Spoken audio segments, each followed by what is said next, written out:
nonsense, unfortunately. So the question was, do you think we're overpopulated? Oh, yeah. I mean, there's no question about it. Talk to your ecologists. Talk to Corey Bradshaw, and I just wrote a book called Killing the Koala and Poisoning the Prairies, which is a comparison of the U.S. and Australia's very successful war on the environment. You're destroying your life support systems here. You're working at it really hard.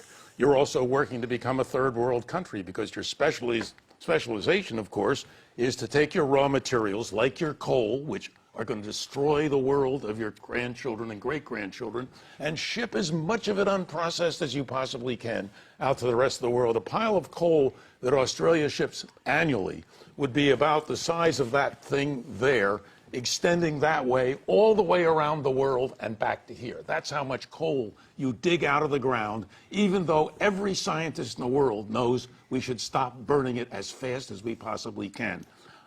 If you want a sustainable society, you can look to Australia.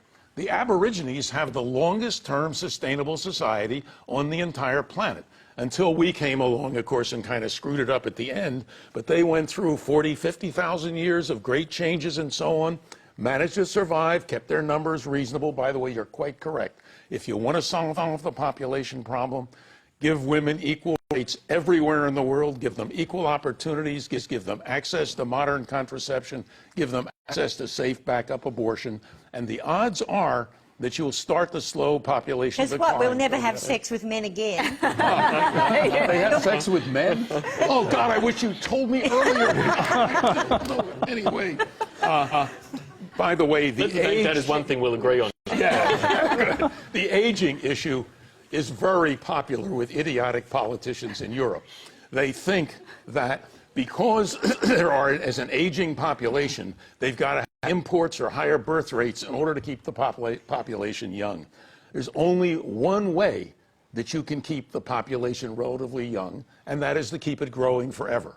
It's the motto, of course, of the faith-based economic system we're all buried in. A very famous economist, Kenneth Boulding, said in 1966, anyone who thinks you can have perpetual growth on a finite planet is either a madman or an economist.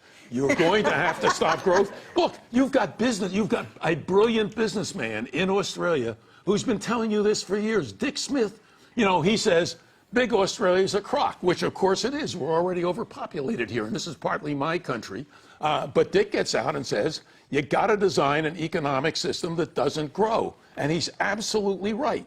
And there are some economists, I shouldn't say Dick Smith is absolutely right here. So who will pay for our taxes?